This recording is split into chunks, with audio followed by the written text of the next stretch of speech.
छात्रों नमस्कार। BS Rajput chemistry 11th में आपका स्वागत है। आज हम बात करेंगे रदरफोर्ड मॉडल के दोषों, विद्युत चुम्बकीय तरंगों की, तरंग के कुछ गुणों की बात करेंगे जो कि आगे के अध्ययन में आप लोगों को बहुत सहायक होंगी। तो आइए सबसे पहले बात करें रदरफोर्ड परमाणु मॉडल के दोष की। और पिछले भाग में आप पढ़ चुके हैं, रदरफोर्ड ने परमाणु संरचना के लिए एक मॉडल दिया है। उनके मॉडल के अनुसार परमाणु की संरचना बिल्कुल सौरमंडल की तरह होती है, और जिस तरह से सौरमंडल में ग्रह सूर्य के चारों ओर चक्कर लगाते हैं, उसी प्रकार इलेक्ट्रॉन परमाणु में नाभिक के चारों ओर चक्कर लगाते हैं। उन्होंने बताया कि धनावेशित नाभिक और इलेक्ट्रॉन के मध्य कूलाम बल कार्य करते हैं, जिसे हम कूलाम व्युत्क्रमण के नियम से समझ सकते हैं। उनके बीच लगने वाला बल F बराबर K Q1 Q2 upon R square, जहाँ पर K स्थिरांक है और Q1 और Q2 दो पिंडों के आवेश हैं। यहाँ पे आप नाभिक और इलेक्ट्रॉन ले सकते हैं, और R उनके बीच की दूरी है, जो कि बिल्कुल गुरुत्व बल के समान है, जो G बराबर capital G M1 M2 upon R square होता है, जहाँ पे G सावित्रिक गुरुत्वाकर्षण नियतांक है, M1 एक पिंड का द्रव्यमान है, M2 दूसरे पिंड का द्रव्यमान है, और R उनके बीच की दूरी है। ये दोनों बिल्कुल एक समान है। उनका कहना था कि जिस तरह से ग्रह चक्कर लगाते हैं, उसी तरह से नाभिक भी, वो नाभिक के चारों ओर इलेक्ट्रॉन भी चक्कर लगाते हैं। और जो क्लासिकल मैकेनिक्स है, निचेर सम्मत सांख्यिकी है, उसके अनुसार गणना करने पर ग्रहों पर लागू नियम बिल्कुल उचित प्रतीत होते हैं और प्रायोगिक तथ्यों से मेल खाते हैं। लेकिन जब मैक्सवेल ने विद्युतचुम्बकीय प्रभाव का सिद्धांत दिया, उनके अनुसार जब कोई पिंड निश्चित कक्षा में गति करता है और जब वो गति करता है तो उसकी दिशा में परिवर्तन के कारण त्वरण उत्पन्न होता है। और चूंकि इलेक्ट्रॉन एक आवेशित कण है, इसीलिए विद्युत चुम्बकीय सिद्धांत के अनुसार इसमें विद्युत चुम्बकीय विकिरण उत्पन्न होना चाहिए, और विद्युत चुम्बकीय विकिरण उत्पन्न होने के लिए जो ऊर्जा उसको चाहिए, वो ऊर्जा गतिज ऊर्जा से प्राप्त होगी, जिससे उसकी कक्षा धीरे धीरे कम होती जाएगी, छोटी होती जाएगी। और गणना से प्राप्त होता है कि यदि इलेक्ट्रॉन सर्पिलाकार गति करे तो ये कक्षा छोटी होते होते नाभिक में पहुंचने में महज 10⁻8 सेकंड लेगा। किंतु वास्तव में परमाणु स्थायी है और उसकी इलेक्ट्रॉनिक व्यवस्था भी स्थायी है। इलेक्ट्रॉन नाभिक में नहीं गिरता है। मान लें कि इलेक्ट्रॉन स्थिर भी है, तब भी ये नाभिक के द्वारा खींच लिया जाएगा। और रदरफोर्ड ने ये भी नहीं बताया कि इलेक्ट्रॉन ना परमाणु में किस तरह व्यवस्थित रहते हैं, उनके विन्यास क्या है, उनकी ऊर्जा के बारे में भी उन्होंने कुछ नहीं बताया। उसके बाद में भी जब हाइड्रोजन के स्पेक्ट्रम का अध्ययन किया गया तो उसमें रेखाएं प्राप्त होती हैं। क्योंकि यदि इलेक्ट्रॉन आवेशित कण है, चक्कर लगाता है, तो उसमें जो ऊर्जा उत्सर्जित होना चाहिए वो सतत ऊर्जा उत्सर्जित होना चाहिए, लेकिन ऐसा नहीं होता है। वो असतत यानी रेखाओं के रूप में प्राप्त होता है। इस तरह से रदरफोर्ड के मॉडल में कुछ कमियां रह गई। तो हम अब अगले मॉडल्स के अध्ययन करने के पहले हम बात करेंगे विद्युत चुम्बकीय विकिरण की। तो विद्युत चुम्बकीय विकिरण कैसे उत्पन्न होते हैं, इस संबंध में आपको दो बातें जान लेना आवश्यक है कि जब भी कोई आवेशित कण त्वरित गति करता है तो उसमें एकांतर यानी एक के बाद एक विद्युत क्षेत्र एवं चुंबकीय क्षेत्र उत्पन्न होते हैं जो विद्युत चुंबकीय तरंग के रूप में संचरित होते हैं। 1864 में मैक्सवेल ने बताया कि उच्च आवृत्ति की प्रत्यावर्ती धारा द्वारा ऊर्जा को तरंगों के रूप में विकिरित किया जा सकता है। ये तरंगें बिना किसी माध्यम के प्रकाश के वेग से संचरित होती हैं।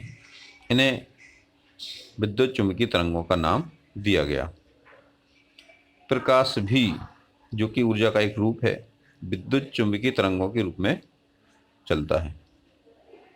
इसमें परस्पर लंबवत विद्युत और चुंबकीय क्षेत्र संबद्ध रहता है। चित्र के माध्यम से आइए समझें।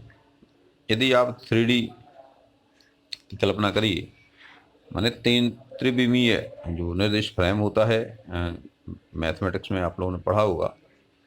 इसमें 3 अक्ष मान लें, एक एक्स है, दूसरा वाई अक्ष है और तीसरा जेड अक्ष है।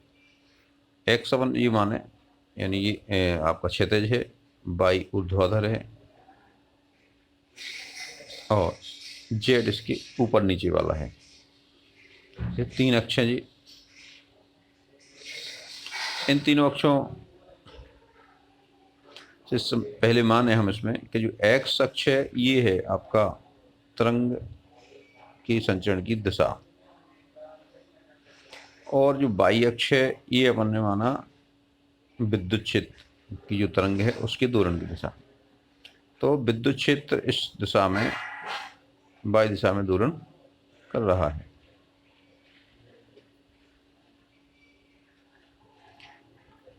अब हम मतलब चुंबकीय क्षेत्र की दिशा, तो वो जेड दिशा में, ये जेड दिशा है, इस दिशा में चुंबकीय क्षेत्र दोलन करता है। ये तरंग इस तरह बनेगी, ये इस तरह दिख रही है आपको काले कलर में।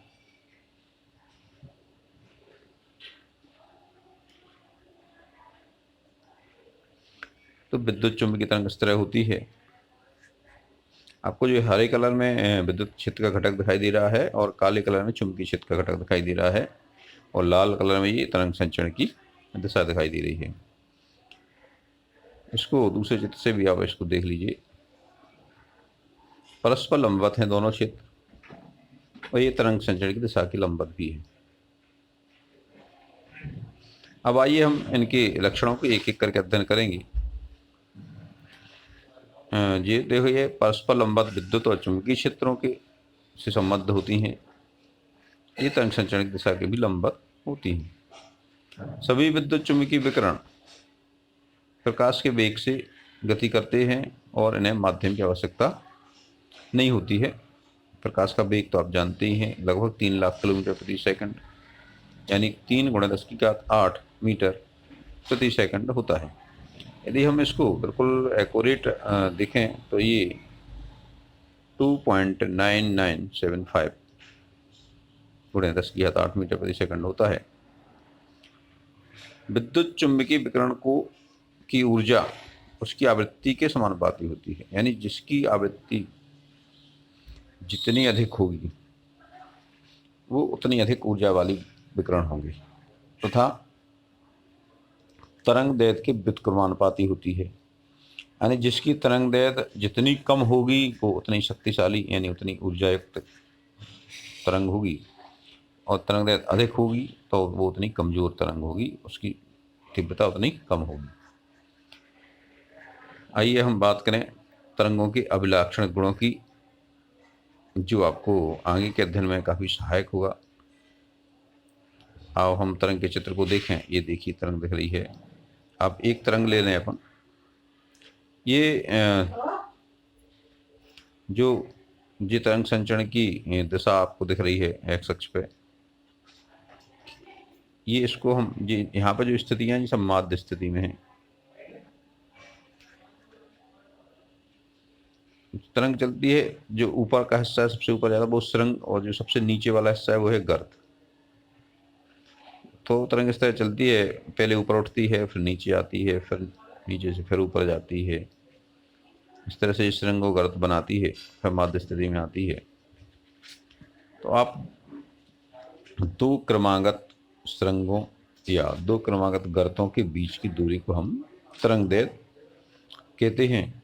इसको हम लैम्डा द्वारा दर्शाते हैं।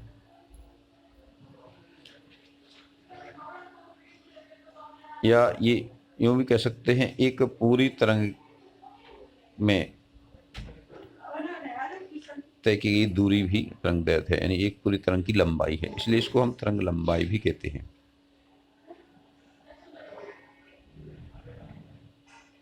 यानी एक पूर्ण तरंग यानी एक पूरी साइकिल की जो लंबाई है वो तरंगदैर्घ्य कहलाती है।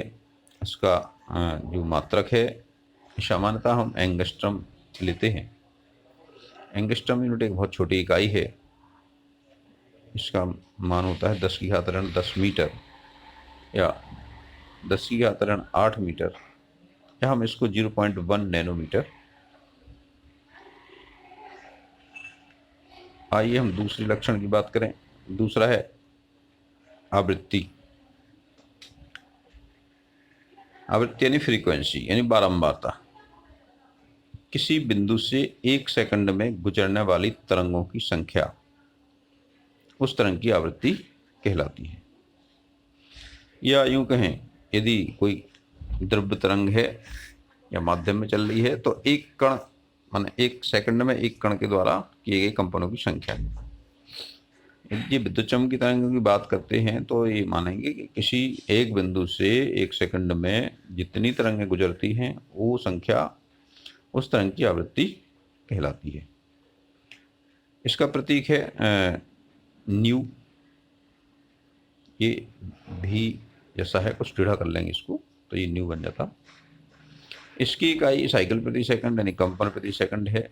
इसकी इकाई को हर्ट्ज भी कहते हैं, हर्ट्ज प्रति सेकंड भी लिखते हैं। यानी एक साइकिल, 1 हर्ट्ज बराबर 1 साइकिल प्रति सेकंड। यदि मान लें, हम सुना होगा कभी आपने कि जब रेडियो आप लोगों ने सुना होगा तो वो बोलते हैं मैं आकाशवाणी के फराक केंद्र से बोल रहा हूँ और इसकी जो आवृत्ति है उसको भी बोलते हैं वो 675 किलो हर्ट्ज या 180 किलो हर्ट्ज। तो आवृत्ति की बड़ी इकाई किलो हर्ट्ज भी होती है। 1 किलो हर्ट्ज का मतलब होता है 1000 हर्ट्ज, यानी 1000 साइकिल पर सेकंड। अब आइए अगले लक्षण की बात करें, वो है आयाम। तो कोई भी तरंग अपनी माध्य स्थिति से जितना अधिक विस्थापित होती है, यानी किसी तरंग में माध्य स्थिति से अधिकतम विस्थापन को हम आयाम कहते हैं, चाहे ये धन दिशा में हो या ऋण दिशा में हो। जो अधिकतम विस्थापन होता है वो आयाम कहलाता है। और तरंग तीव्रता आयाम के सीधे सीधे समानुपाती होती है। माध्य स्थिति से अधिकतम विस्थापन ही आयाम कहलाता है। विकिरण की तीव्रता इसी से निर्धारित होती है और ये लंबाई की मात्रा से माना जाता है इसको। ए द्वारा, यानी ए फॉर एम्पलीट्यूड, ए द्वारा इसको दर्शाया जाता है। अब बात करें हम वेग की। तरंग का वेग तरंग द्वारा 1 सेकंड में तय की गई दूरी, यानी इकाई समय में तय की गई दूरी वेग कहलाती है। क्योंकि जो अधिकांश विद्युत चुम्बकीय तरंगें हैं वो प्रकाश के वेग से ही चलती हैं। वेग के मात्रक मीटर प्रति सेकंड या सेंटीमीटर प्रति सेकंड या किलोमीटर प्रति सेकंड आदि हो सकते हैं। और जो विद्युत चुम्बकीय तरंग हैं उनमें अधिकांश का जो वेग है वो 3.0 × 10⁸ मीटर प्रति सेकंड। और एक्यूरेट देखें तो ये है 2.997925 गुणा 10⁸ मीटर प्रति सेकंड। वेग और तरंगदैर्घ्य आवृत्ति में ये संबंध है C बराबर न्यू लैम्डा। क्योंकि आपको पता है कि लैम्डा है एक तरंग द्वारा चली गई दूरी, यानी एक तरंग की लंबाई, और न्यू है 1 सेकंड में चली गई तरंगों की संख्या। तो चूंकि एक तरंग द्वारा लैम्डा दूरी चली जाती है और न्यू तरंगे हैं तो कुल चली गई दूरी हो जाएगी न्यू बड़े लैम्डा, यानी सी बराबर न्यू लैम्डा। यदि हमें सी और लैम्डा ज्ञात है तो हम आवृत्ति निकाल सकते हैं, न्यू बराबर सी अपॉन लैम्डा। यदि आपको न्यू ज्ञात है तो आप लैम्डा ज्ञात कर सकते हैं, लैम्डा बराबर सी अपॉन न्यू। अब एक अगला पद लें, अगला टर्म्स है तरंग संख्या यानी वेव नंबर। ये इकाई दूरी यानी 1 सेंटीमीटर दूरी में समाहित तरंगों की संख्या है। इसकी इकाई तरंग प्रति सेंटीमीटर होती है, यानी एक तरंग 1 सेंटीमीटर में कितनी तरंगें आ रही हैं वो तरंग संख्या है। इसकी जो इकाई है, इसका जो प्रतीक है वो न्यू बार से दिखाते हैं, और इकाई है 1/सेंटीमीटर यानी 1/दूरी। न्यू बार बराबर हो जाएगा 1/लैम्डा, और चूंकि लैम्डा बराबर होता है सी अपॉन न्यू, तो न्यू बार बराबर हो जाएगा न्यू अपॉन सी। इसी को कभी कभी कैसर द्वारा व्यक्त करते हैं, कैसर या किलो कैसर द्वारा। कैसर का जो प्रतीक है वो कैपिटल के है, किलो कैसर का प्रतीक हो जाएगा स्मॉल के कैपिटल के, किलो कैसर। इसकी जो इकाई होती है वो प्रति सेंटीमीटर होती है, और किलो कैसर की इकाई यानी किलो कैसर बराबर होता है 1000 प्रति सेंटीमीटर। आइए अब हम बात करें विद्युत चुम्बकीय विकिरण की।